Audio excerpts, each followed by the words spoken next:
गीता का एक श्लोक है, हम सब ने कभी न कभी उसको सुना है। कर्मण्येवाधिकारस्ते मा फलेषु कदाचन।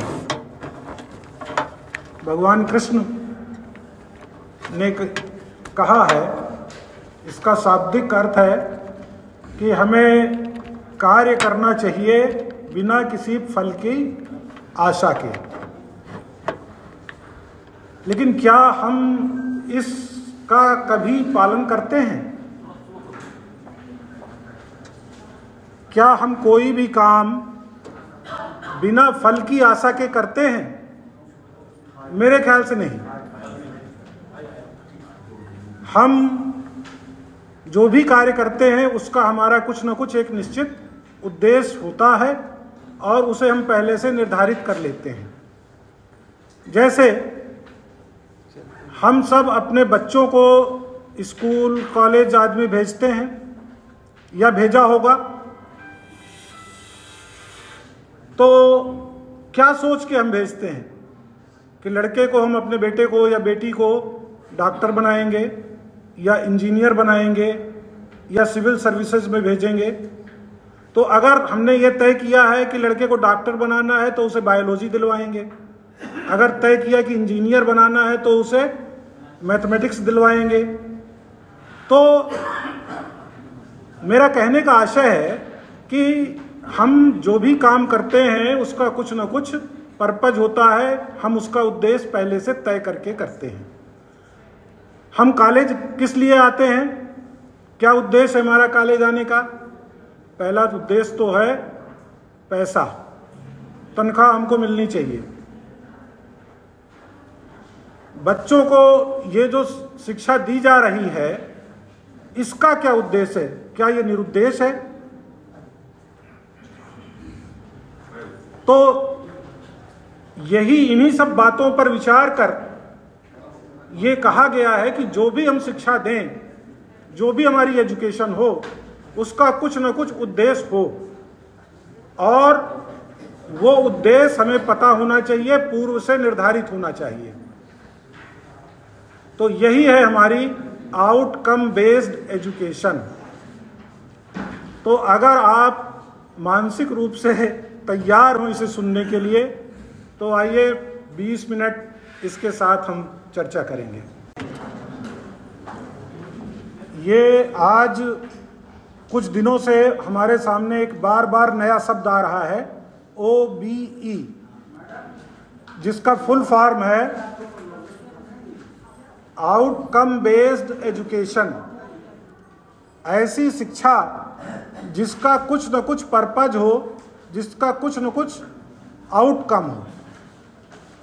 यहाँ पर जब हम OBE की चर्चा करते हैं तो कुछ शब्द हमारे सामने आते हैं और उन शब्दों से भी आप परिचित हुए हैं अभी पिछले कुछ दिनों में। हम बहुत संक्षिप्त में इन शब्दों को जानने का प्रयास करेंगे। पहला है ग्रेजुएट एट्रीब्यूट्स, GA। ये क्या चीज है? एक लड़का या लड़की जब स्नातक होकर निकलेगा तो हम उससे क्या अपेक्षा रखते हैं, समाज उससे क्या अपेक्षा रखता है, ये कहलाता है ग्रेजुएट एट्रीब्यूट्स।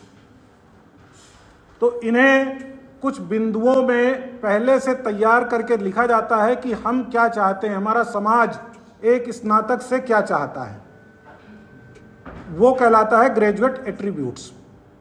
फिर दूसरा है programme outcome, PO। Graduate attributes की बारे में आप लोगों ने भले ना सुना हो, लेकिन PO, PSO और CO या CLO, इनके बारे में इधर एक आध महीने से आप लोगों ने खूब सुना है। ये PO क्या है? पहली चीज तो प्रोग्राम क्या है? प्रोग्राम किसको कहते हैं? जो जिस विषय में छात्र या छात्रा स्नातक डिग्री ले रहा है या पोस्ट ग्रेजुएट की डिग्री ले रहा है या पीएचडी की डिग्री ले रहा है, वो हमारा प्रोग्राम है। बीए इकोनॉमिक्स ये पूरा एक प्रोग्राम है। बीएससी केमिस्ट्री ये एक प्रोग्राम है। एमए इंग्लिश ये एक प्रोग्राम है, या पीएचडी इन हिंदी ये एक प्रोग्राम है। तो मेरे ख्याल से प्रोग्राम के बारे में तो आपको अब कोई कंफ्यूजन नहीं होगा। बीए इकोनॉमिक्स, हमारे यहाँ बहुत सारे प्रोग्राम्स हैं, BA economics, English, geography, Hindi, history, ये सब क्या हैं, अलग अलग प्रोग्राम हैं।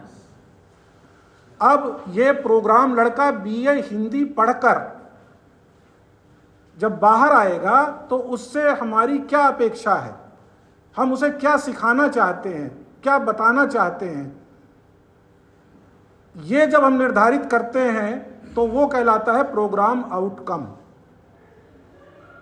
या बीबीए करके लड़का क्या सीखेगा, क्या बाहर आएगा, वो सीख कर बाहर आएगा, ये कहलाएगा बीबीए का आउटकम, प्रोग्राम आउटकम। पूरा प्रोग्राम कंप्लीट करने के बाद उसने क्या सीखा है, ये प्रोग्राम आउटकम होता है।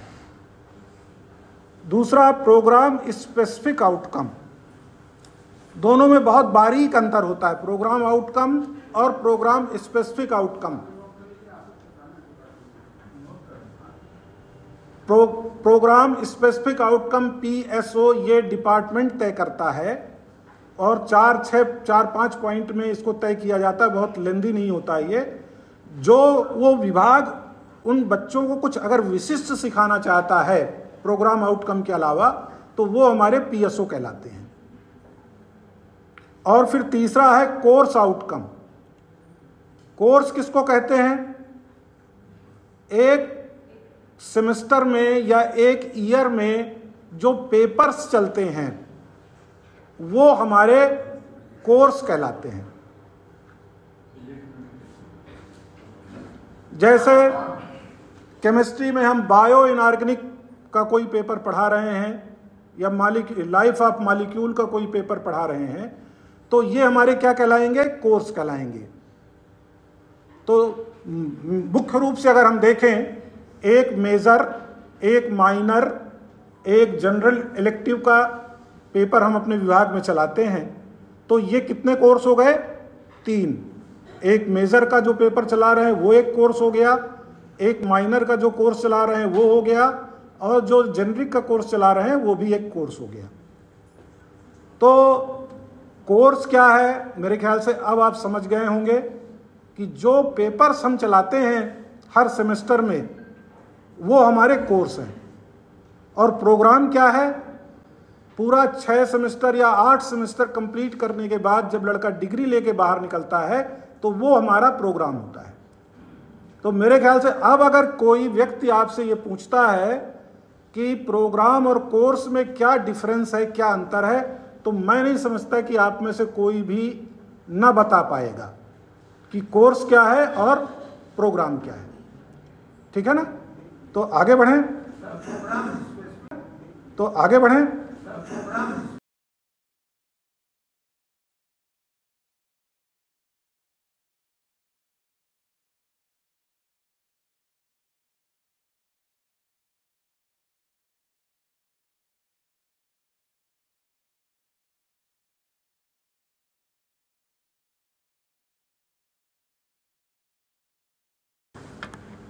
अब ये तो था हमारी शिक्षा के बारे में कि जो भी शिक्षा हम दे रहे हैं उसका कुछ ना कुछ आउटकम होना चाहिए। अब उस चीज को फुलफिल करने के लिए 3 नए शब्द हमारे सामने हैं स्क्रीन पर। पहला है आउटकम बेस्ड क्यूरिकुलम। तो जो शिक्षा हम देने जा रहे हैं जिसका कुछ ना कुछ पर्पज होगा, उसको पूरा करने के लिए सबसे पहले क्या जरूरी है, पाठ्यक्रम। और वो पाठ्यक्रम भी कैसा होना चाहिए, पर्पजफुल होना चाहिए, जिसका कुछ उद्देश्य हो, जिसका कुछ आउटकम हो। तो ऐसा क्यूरिकुलम हम डिजाइन करते हैं हर साल हमारी बोर्ड ऑफ स्टडीज़ होती है और वहाँ पर हम अपने अपने प्रोग्राम में अपने अपने कोर्सेज लगाते हैं। जैसे बहुत सारे डिपार्टमेंट्स में पर्सनालिटी डेवलपमेंट का पेपर लगा हुआ है। हमने क्यों लगा दिया है पर्सनालिटी डेवलपमेंट का पेपर? क्योंकि हम समझ रहे हैं, हमें महसूस हो रहा है कि आज समाज में इस चीज की आवश्यकता है कि व्यक्तित्व विकास हो बच्चों का, और व्यक्तित्व विकास हो इसके लिए हमने एक पूरा पेपर लगाया, एक पूरा कोर्स लगा दिया। अब हम क्या चाहते हैं, हमारा पर्पज क्या है ये पेपर लगाने का, ये हम निर्धारित करेंगे, लिखेंगे कि ये पेपर पढ़ने के बाद बच्चे में ये विकास होगा, बच्चे की पर्सनालिटी में ये चीज़ें रिफ्लेक्ट होंगी। तो जब हम इसको 5-6 पॉइंट में लिख देंगे कि ये पेपर पढ़ने के बाद बच्चा बहुत अच्छे ढंग से अपनी चीज़ों को रिप्रेजेंट कर सकता है, या उसमें ये मानवीय गुण विकसित हो जाएंगे, तो ये चीज़ कहलाएगी हमारी कोर्स आउटकम। तो हमें इस प्रकार का पाठ्यक्रम निर्धारित करना है जो कैसा हो, आउटकम बेस्ड हो। फिर दूसरी चीज है आउटकम बेस्ड टीचिंग और लर्निंग। तो जब आउटकम बेस्ड हमारा करिकुलम बन गया, तो अब उसको हम पढ़ाएं कैसे? क्या वही पुराना मेथड चलने दें, वन वे ट्रैफिक? सामने खड़े होकर हम 40 मिनट बोलें और बच्चा आंख बंद करके या नीचे कॉपी में कुछ भी लिखता रहे या मोबाइल करता रहे पीछे बैठकर? क्या वह ऐसा ही चले? तो इसके लिए हमारे पास आउटकम बेस्ड मेथड्स हैं जिन्हें हम लर्निंग मेथड्स कहते हैं। ये अभी नेक की तैयारियों के लिए विभाग ने इन पर बहुत काम किया है। एडवांस लर्नर के लिए, स्लो लर्नर के लिए कई टीचिंग टेक्नोलॉजीज बनाई हुई हैं, उनके पूरे प्रतिवेदन बने हैं, ग्रुप डिस्कशंस हैं, प्रोजेक्ट्स हैं, असाइनमेंट्स हैं। ये सब क्या है? हमारी आउटकम बेस्ड लर्निंग मेथड्स हैं, टीचिंग मेथड्स हैं। आजकल टीचिंग शब्द का प्रयोग कम हो रहा है, लर्निंग शब्द का प्रयोग ज़्यादा हो रहा है, क्योंकि टीचिंग से ऐसा लगता है कि वन वे ट्रैफिक है। हम बोलते हैं, सामने वाला सुनता है, हमने पढ़ा दिया, खत्म बात। और लर्निंग में लगता है कि दोनों लोग इन्वॉल्व हैं।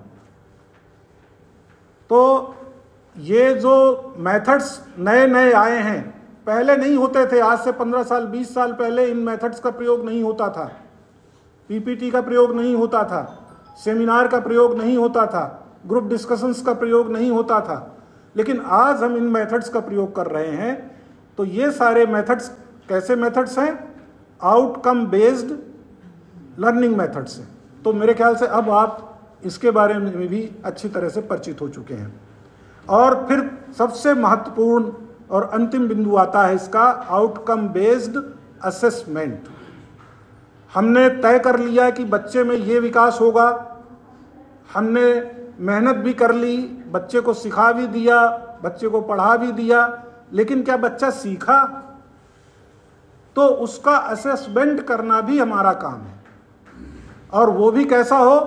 Outcome based.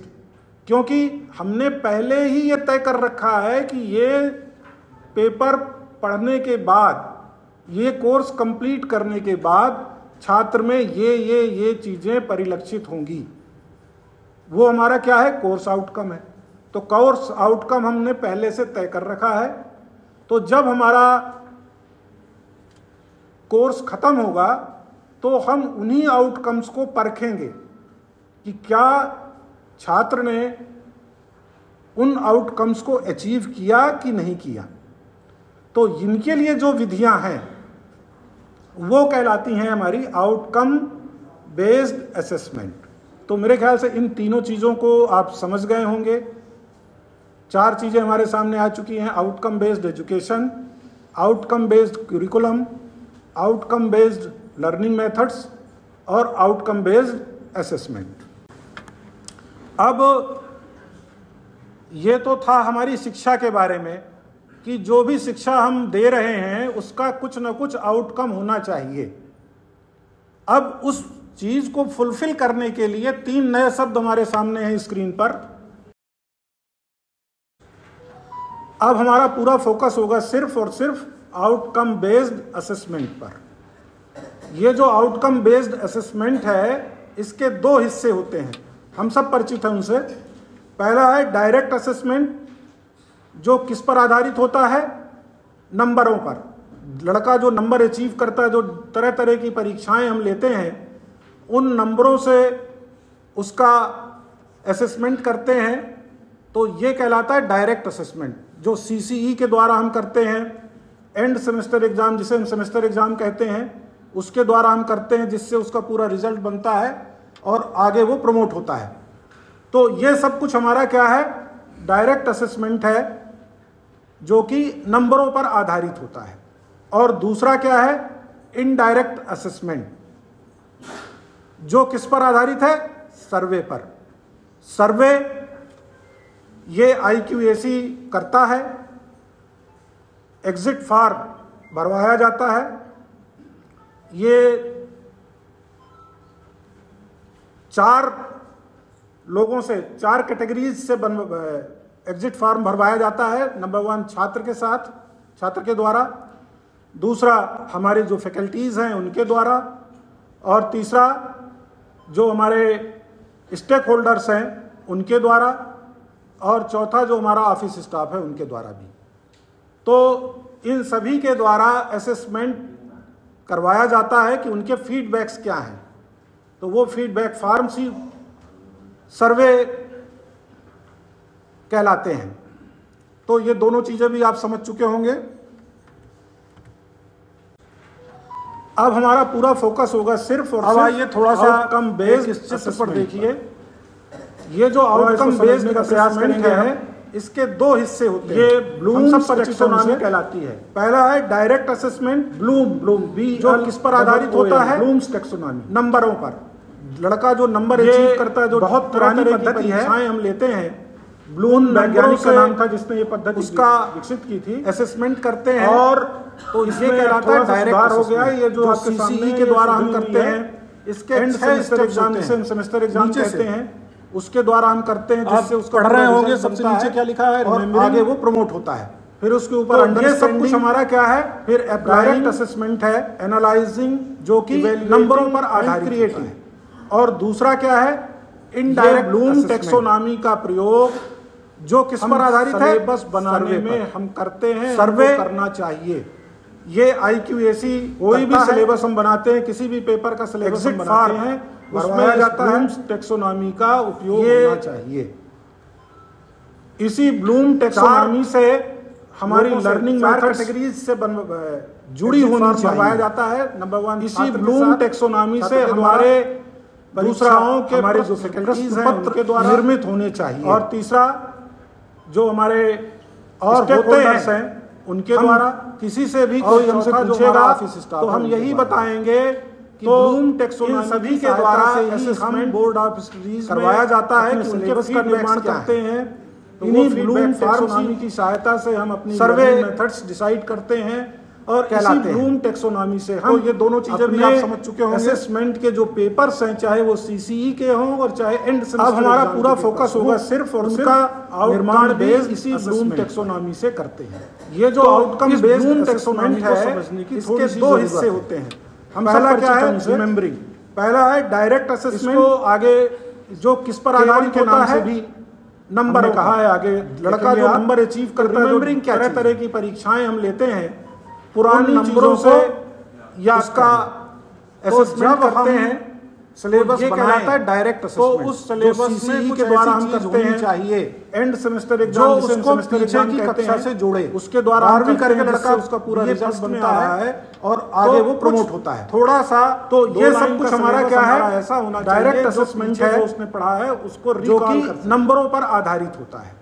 और दूसरा क्या है? कक्षा में भी डायरेक्ट असेसमेंट तो हमेशा कहाँ से शुरू करते हैं? जो किस पर आधारित है? हमने आपको ये बताया था, सर्वे से शुरू करते हैं, फिर आगे उसको ये IQAC तो 2 करता है। कक्षाओं को या 2 सिलेबस को जोड़ने के लिए जो चीज होती है जाता है, वो होनी चाहिए। ये सिलेबस की या प्रश्न पत्र की भी खासियत है। चार, इसको हम कहते हैं रिमेम्बरिंग, चार कैटेगरीज से एग्जिट फॉर्म। दूसरा हिस्सा क्या है? छात्र अंडरस्टैंडिंग, छात्र के द्वारा। फिर सिलेबस का अगला हिस्सा कैसा होना चाहिए? उनके जो उसकी समझ को परख सके, जो उसकी समझ को विकसित कर सके, होल्डर्स हैं उनके द्वारा होना चाहिए। और चौथा अंडरस्टैंडिंग वाला हिस्सा उनके द्वारा भी। तो सिलेबस में भी होना चाहिए ये चीज। ऐसी चीजें हम अपने सिलेबस में रखें, करवाया जाता है कि उसकी समझ को बढ़ावा दें।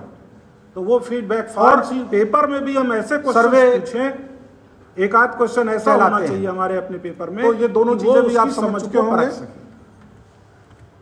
फिर तीसरा है अप्लाइंग। अब हमारा पूरा फोकस होगा सिर्फ और सिर्फ जब हम आउटकम बेस्ड असेसमेंट, कोई चीज, कोई सिद्धांत, ये जो आउटकम बेस्ड असेसमेंट है, तो इसके दो हिस्से होते हैं, उसका एप्लीकेशन परिचित होना चाहिए हमारे। पहला है डायरेक्ट असेसमेंट। पहले साइंस जो किस पर आधारित होता है, न्यूमेरिकल्स नंबर पूछे जाते थे। लड़का जो नंबर अचीव करता है, सिद्धांतों पर आधारित होते थे, हम लेते हैं आजकल, उन नंबरों से ये उसका देखना चाहता है, असेसमेंट करते हैं, देना ये कहलाता है डायरेक्ट असेसमेंट। तो ये हिस्सा सीसीई के द्वारा हम करते हैं पेपर्स में से। एंड सेमेस्टर, लेकिन जो कॉम्पिटिटिव एग्जाम कहते हैं उसके द्वारा हम करते हैं, जिससे उसका पूरा रिजल्ट बनता है और आगे वो हमारा जो बच्चा है, तो ये सब कुछ हमारा क्या है, एग्जाम में जाता है, डायरेक्ट असेसमेंट है, निरुत्तर हो जाता है, जो कि नंबरों पर आधारित, यहाँ उस पर ध्यान। और दूसरा क्या है कि हमने डायरेक्ट सिद्धांत बता दिया कि आर्किमिडीज का सिद्धांत ये है, जो किस पर आधारित है, कार्ल मार्क्स का सिद्धांत ये है, लेकिन उसका उसको अप्लाई कैसे करना है, ये IQAC हमारे दैनिक जीवन में या हमारे सोसाइटी में उसको अप्लाई कैसे करना है,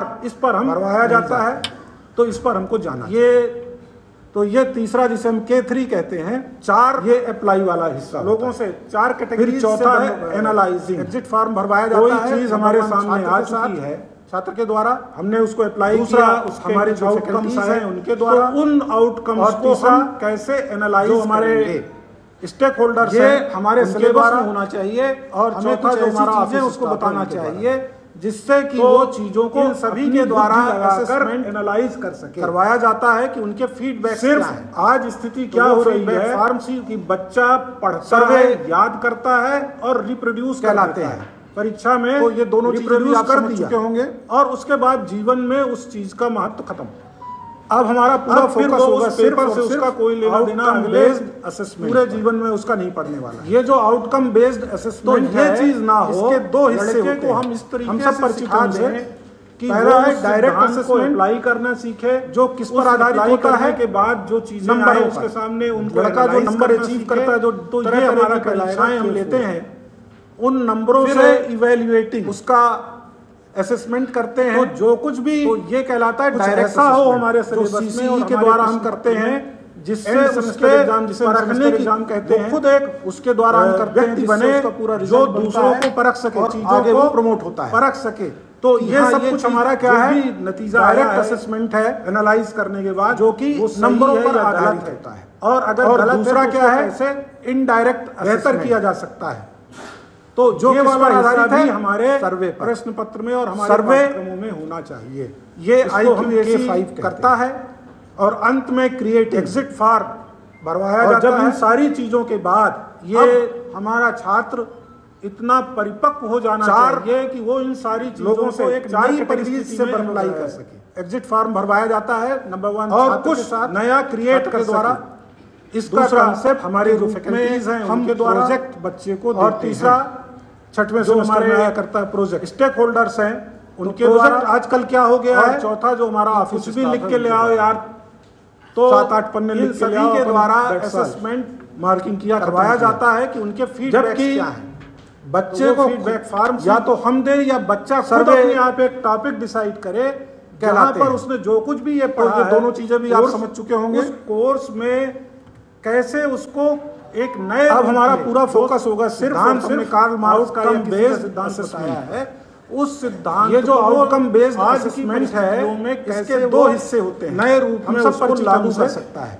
पहला है डायरेक्ट असेसमेंट, जब उसके अंदर आ जाती है, जो किस पर आधारित होता है, तो ये नंबरों पर, उसमें क्रिएट का जो नंबर अचीव करता है उसमें आ जाता है। तरह तरह की परीक्षाएं हम लेते हैं, K6 के, उन नंबरों से ये उसका चीजें होनी चाहिए, असेसमेंट करते हैं हमारे सिलेबस के अंदर। ये कहलाता है डायरेक्ट असेसमेंट, जो CCE के द्वारा हम करते हैं, का निर्माण सेमेस्टर एग्जाम, जिसे हम सेमेस्टर एग्जाम कहते हैं, वो चीजें होंगी, उसके द्वारा हम करते हैं। ब्लूम टैक्सोनॉमी है, बनता है K1 से लेकर प्रमोट होता है K6 तक। तो ये सब कुछ हमारा क्या है, डायरेक्ट असेसमेंट थोड़ा सा एक जो कि नंबरों पर आधारित चीजों को, और दूसरा क्या है हम इनडायरेक्ट असेसमेंट, ये बताया है मैंने, टैक्सोनॉमी जो किस पर आधारित है, सर्वे पर। ब्लूम सर्वे, ये देखिए जो ये चीजों को करता है, जो हम लोग बनाते हैं, बहुत पुरानी पद्धति है, जाता है मैंने। ब्लूम वैज्ञानिक सामान्य तौर पर एक खंड में थी और 4 के क्वेश्चन नहीं है, निर्धारित स्टेप्स केवल लेवल के द्वारा होंगे। केवल से क्या होता है, पढ़ रहे होंगे, के द्वारा रिमेंबर जो जो हमारे स्टेक होल्डर्स हैं, एनालाइज कर बताया है। चौथा सेक्शन ए जो मोस्टली किसा होता है, तो ये ब्लूम टैक्सोनॉमी का प्रयोग ये जो उन्हीं चीजों को जाता है, बस करते हैं, हमको करना चाहिए। सेक्शन बी में क्या होता है, सर्वे, कोई भी सिलेबस हम बनाते हैं, किसी भी पेपर कहलाते हैं, इसमें हमें कैसे क्वेश्चन चाहिए, जब भी आप समझते हैं पुरानी चीजों को निकाल कर आए, साथ में उसकी कुछ अंडरस्टैंडिंग भी इसी ब्लूम टैक्सोनॉमी से परिलक्षित हो जाए। हमारी लर्निंग मेथड बेस्ड और फिर जो सेक्शन सी होता है, ये जो आउटकम बेस्ड इसी ब्लूम टैक्सोनॉमी में हमारे बाकी परीक्षाओं पर पहला है जो हमारे हैं, जो किस पर आधारित होता है, और होते हैं नंबरों पर। हम लड़का जो नंबर से कोई जो नंबर देंगे, उन नंबरों से ये देखिए हम पेपर असेसमेंट करते हैं, अपने हम लोग बनाते हैं, डायरेक्ट में ए के द्वारा आता है, उन्हीं चीजों सामान्य हमने अपने आप केवल लेवल के असेसमेंट के जो पेपर से ये सब हमारा क्या है, डायरेक्ट किस चीजों को हम बनाएंगे। तो ये करने के बाद क्या पीछे की इनडायरेक्ट अपेक्षा करते हैं, रिकॉल कर। पहला क्या है, जो किस पर आधारित है, PO1 क्या है, ये सर्वे K1 का इकोनॉमिक्स है, IISc कहा जाता है, वो पढ़ाया है होनी चाहिए, कैसे पुरानी चीजों को पढ़ाया जाता है, इकोनॉमिक्स के बारे में चीजों को कितना ज्ञान। सेक्शन बी में क्या होता है, तो जब हम छोटे सार सबको पढ़ाएं, लोगों को बताया है मैंने, जो पुरानी नंबर को निकाल कर जो उसमें पीछे कंटेक्सचुअली इनोवेट और भी करके लड़का परिलक्षित हो जाता है उन्हीं चीजों को। और फिर जो सेक्शन क्या रोलाइन है हमारे स्टेक होल्डर्स, उनमें फिर हमारे जो बाकी और चौथा जो हमारा सोसाइटी के साथ कैसे वो हमारे ये सारा नंबर करवाया जाता है, लीडरशिप का कोई फिर आगे उसको विकसित करना है हमारे प्रोग्राम। ये देखिए जो उन्हीं चीजों को तो ये मानते हैं कि आप होनी चाहिए सिलेबस इंक्वायरी की भी खास सामान्य तौर पर फोकस में रिमेंबरिंग आउटकम केवल लेवल के छठवां ये दूसरी चीजों का हिस्सा क्या है, अंडर निर्धारित नहीं है कि इसके अंदर सिलेबस का ऐसा कैसा होना चाहिए, डायरेक्ट समझ को परखना जो किस पर आधारित करना है, ये नंबर चीजों को वो आठवां जो अंडर बताया है मैंने, उन सिलेबस सेक्शन में चाहिए ये चीज का होता है, हम अपने सिलेबस टाइप कहते हैं जो उन्हीं चीजों को और के द्वारा निकाले हैं, या एंड समाज में सेक्शन बी का क्या होता है बनाना है, उसके द्वारा वर्क आ जाना है, इसमें हमें कैसे वो प्रमोट बातों ये सब हमारा क्या है, मैं उसकी डायरेक्ट सब जाना चाहिए जो कि नौवां अगर बच्चा और दूसरा क्या है सी होता है डायरेक्ट है उसका ये उनमें सर्वे पहले ये होता था, ये आईक्यू करता है, ये सब कुछ ये जाना चाहिए, ये हमारे प्रोग्राम आउटकम ये देखना चाहता है होनी चाहिए, आपका पेपर आता है तो ये हम लोग बनाते हैं पेपर जो होता है, लेकिन जो खंड होते हैं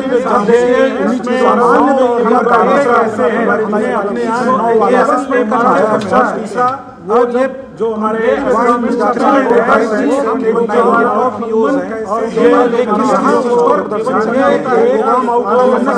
सभी के लेकिन क्या है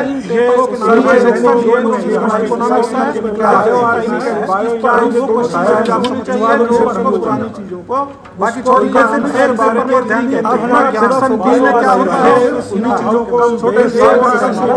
और उसके बगल में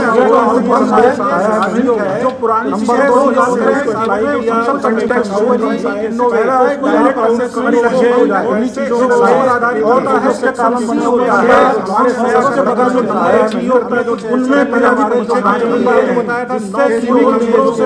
सोसाइटी के साथ कैसे हो गया ये सब कुछ इसमें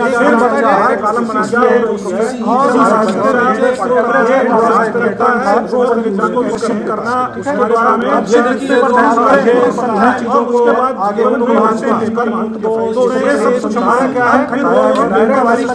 सामान्य तौर पर हमने यहाँ पर का स्केल बनाया हुआ और दूसरा क्या है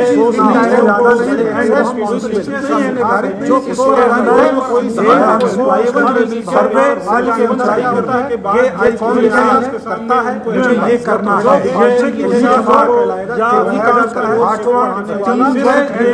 करता है मैंने तो सेक्शन ऐसा हो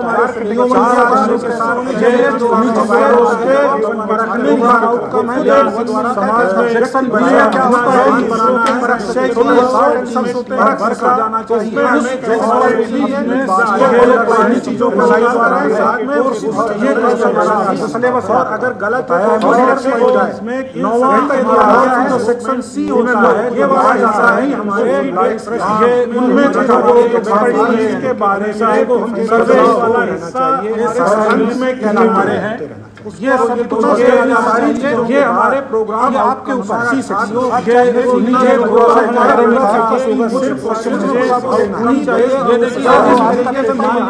ये जो आउटकम बेस्ड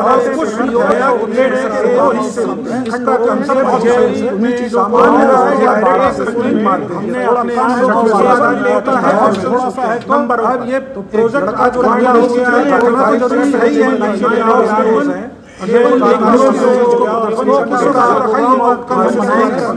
ये करने के बाद क्या हमने ये बच्चा खुद अपने क्या है हमारे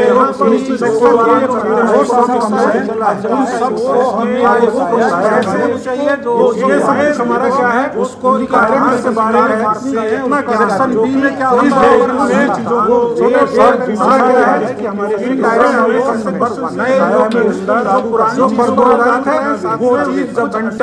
सर्वे इनोवेट तो ये उन्हीं चीजों को और फिर जो नया करने की अब देखिए उनमें हमारे बाकी कैसे हैं सिविक जो कैसे वो हमारे चीजों का ये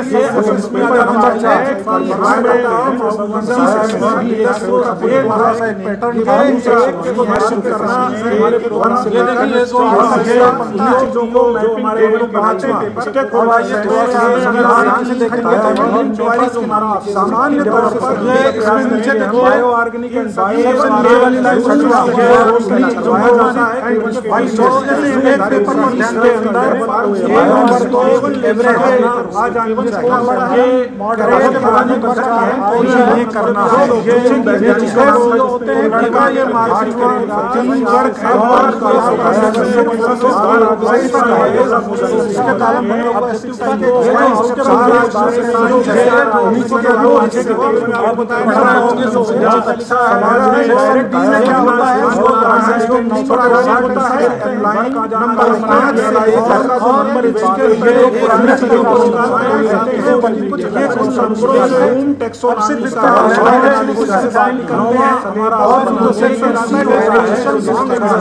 के द्वारा ये हमारे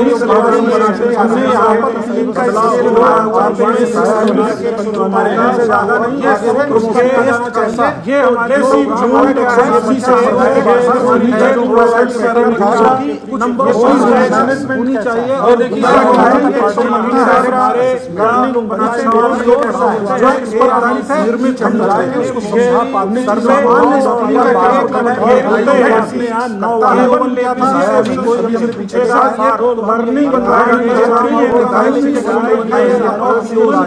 डिलीवरी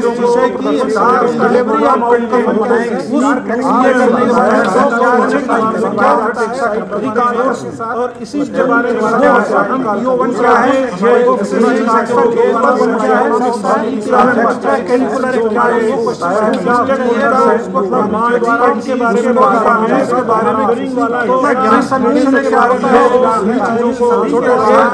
पहला क्या है नंबर 2 देखेंगे आप तो इस तरीके से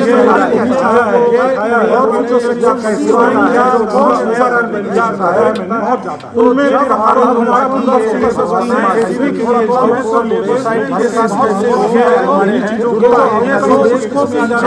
तो जरूरी है ही है और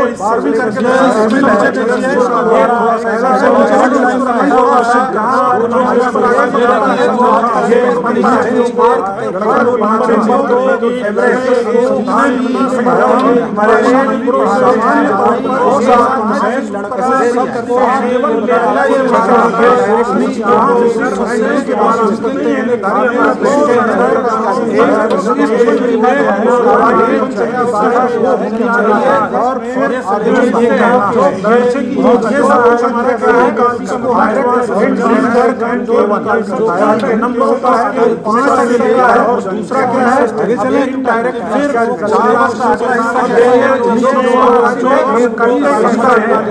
सर्वे समाज जो करने के बाद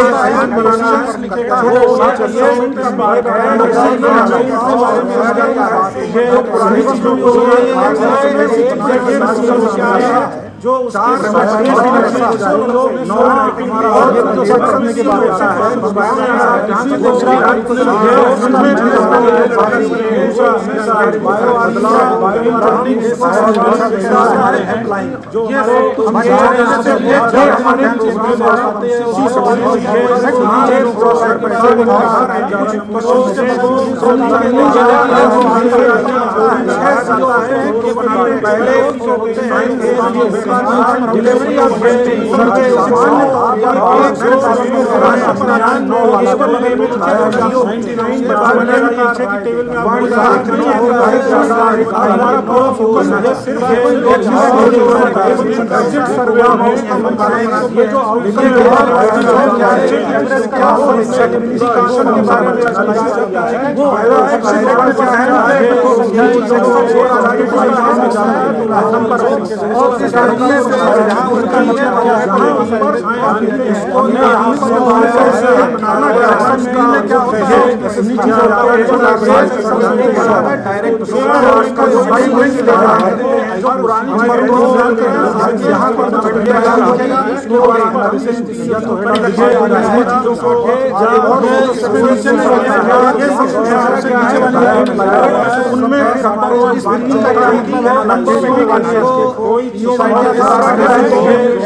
सामान्य तौर पर सिर्फ बहुत अच्छा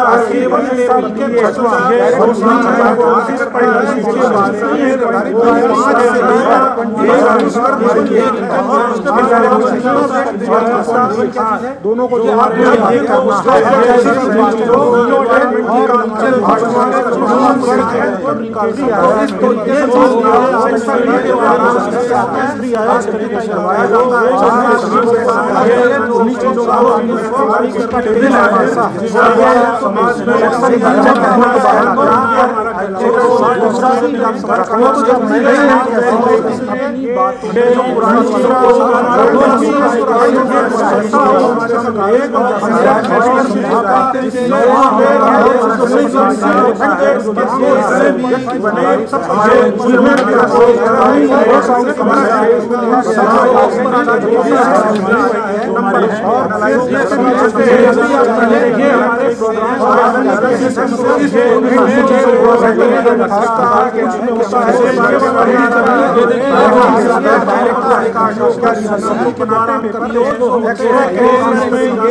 उन्हीं चीजों को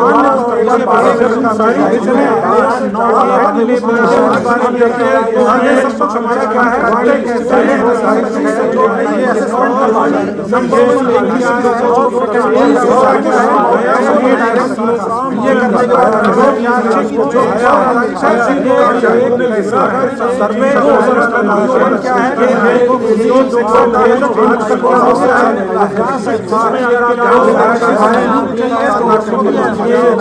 उसको इकोनॉमिक्स के बारे में के सामने